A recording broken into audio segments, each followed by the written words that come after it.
Ces fêtes auront été, je l'espère, pour toutes et tous, des temps de plaisir partagés.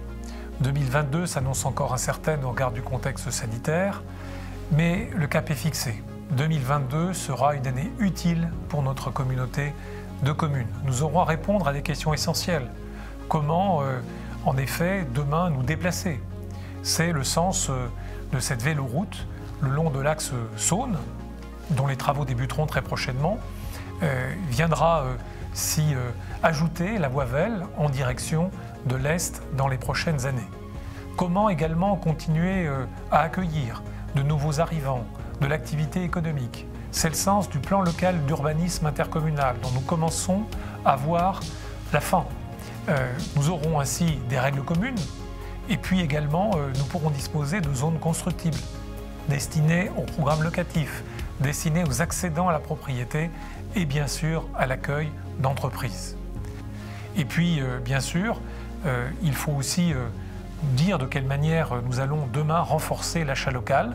C'est l'idée effectivement de promouvoir notre plateforme Acheter en Vesle, d'accompagner les producteurs locaux, les commerçants au travers de leurs unions. C'est une volonté forte que nous avons en nous appuyant sur le dispositif Petite Ville de demain.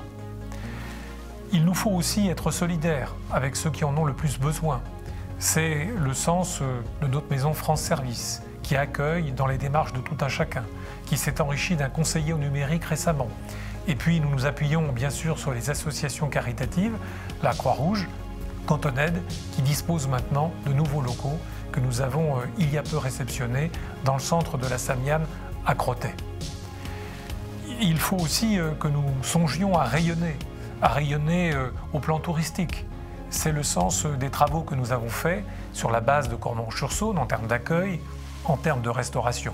2022 sera un temps fort pour ce lieu, puisque nous y accueillerons également Festival, avec lequel nous renouons, Festival qui permettra, le temps d'un week-end cet été, d'accueillir des artistes et des concerts.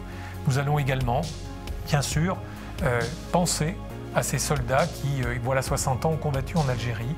Ce sera l'objet d'un documentaire et nous remémorer notre histoire. Voilà de quelle manière nous voulons travailler de manière utile à l'année 2022. Il me reste d'ores et déjà à toutes et à tous à vous souhaiter une belle et heureuse année.